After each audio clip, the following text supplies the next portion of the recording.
রাজ্জাক খুনের তদন্তে নেমে আরও একজনকে গ্রেপ্তার করল পুলিশ। মঙ্গলবার সন্ধ্যায় আরও একজন কুখ্যাত দুষ্কৃতীকে গ্রেপ্তার করা হয়েছে। উত্তর কাশীপুর থানার নাংলা পালপুর এলাকায় একটি মেছো ভেরি থেকে তাকে গ্রেপ্তার করা হয়। আর এই মুহূর্তে আমার সঙ্গে রয়েছে আমাদের প্রতিনিধি জাহেদ।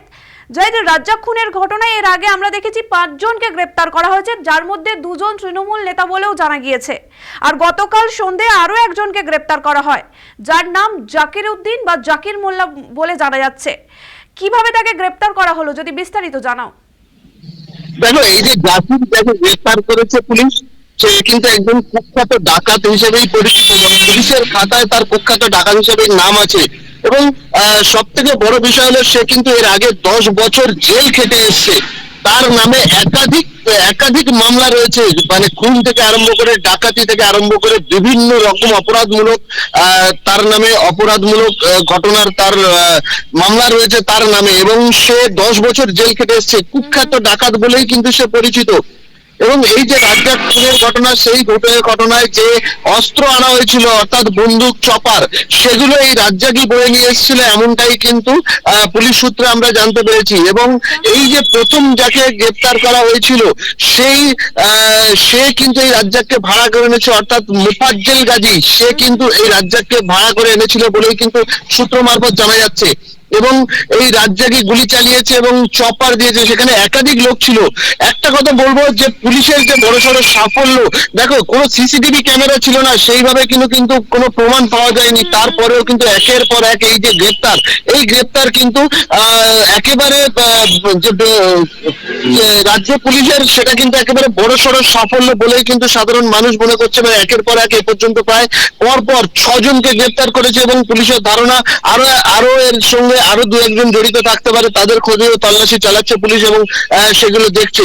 এবং প্রথম দিকে যদিও যারা গ্রেপ্তার হয়েছিল তারা সবাই কিন্তু তৃণমূলের সমর্থক হলেও পরবর্তীকালে যারা গ্রেপ্তার হচ্ছে তারা 2-1 জন কিন্তু আইএসএফ সমর্থক বলেও কিন্তু আমরা সূত্র মারফত জানতে পারছি।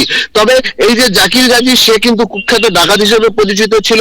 মোফাজ্জল মোল্লাই তাকে ভাড়া করে এনেছিল, এমনটাই কিন্তু সূত্র মারফত জানা যাচ্ছে। এবং বন্দুক, চপার সেই নিয়ে এসেছিল, এমনটাও কিন্তু জানা যাচ্ছে। এবং টাকার বিনিময়ে রাজ্জাককে খুন করতে এসেছিল এই জাকির। এবং ভাঙড়ের যে নারায়ণপুর এলাকা, সেই নারায়ণপুর এলাকাতেই সে লুকিয়েছিল এবং সেখানেও কিন্তু ফোনের টাওয়ার লোকেশন, সেটাকেই মূল অস্ত্র হিসেবে ব্যবহার করেছে পুলিশ, এমনটাই কিন্তু পুলিশ সূত্রের খবর।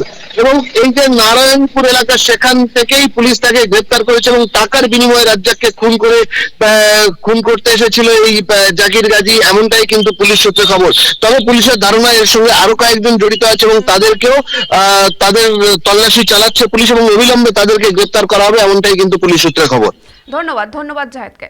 ইতিমধ্যেই রাজ্জাক খুনের ঘটনায় মূল চক্রী মোফাজ্জল সহ 5 জনকে গ্রেপ্তার করেছে পুলিশ। তাদের জিজ্ঞাসাবাদ করেই পুলিশ জানতে পারে জাকিরের নাম। পুলিশ বিভিন্ন জায়গায় অভিযান চালিয়েও জাকিরের খোঁজ পাচ্ছিল না। পরে তার মোবাইল টাওয়ারের লোকেশন দেখেও আত্মীয়দের জেরা করে মঙ্গলবার সন্ধ্যায় তাকে গ্রেপ্তার করা হয়।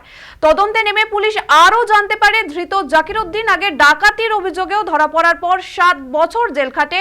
তারপরও আরও একবার কলকাতার ট্যাংরা এলাকায় একটি অভিজাত আবাসনে ডাকাতির ঘটনায় 7 বছর জেল খাটে। আর এবার রাজ্জাক খুনের জন্য এই কুখ্যাত ডাকাতকে টাকার বিনিময়ে ভাড়া করা হয়েছিল। পুলিশের জেরায় ধৃত জানিয়েছে সে রাজ্জাক খুনে গুলি করে এবং চপার দিয়ে তাকে কোপায়।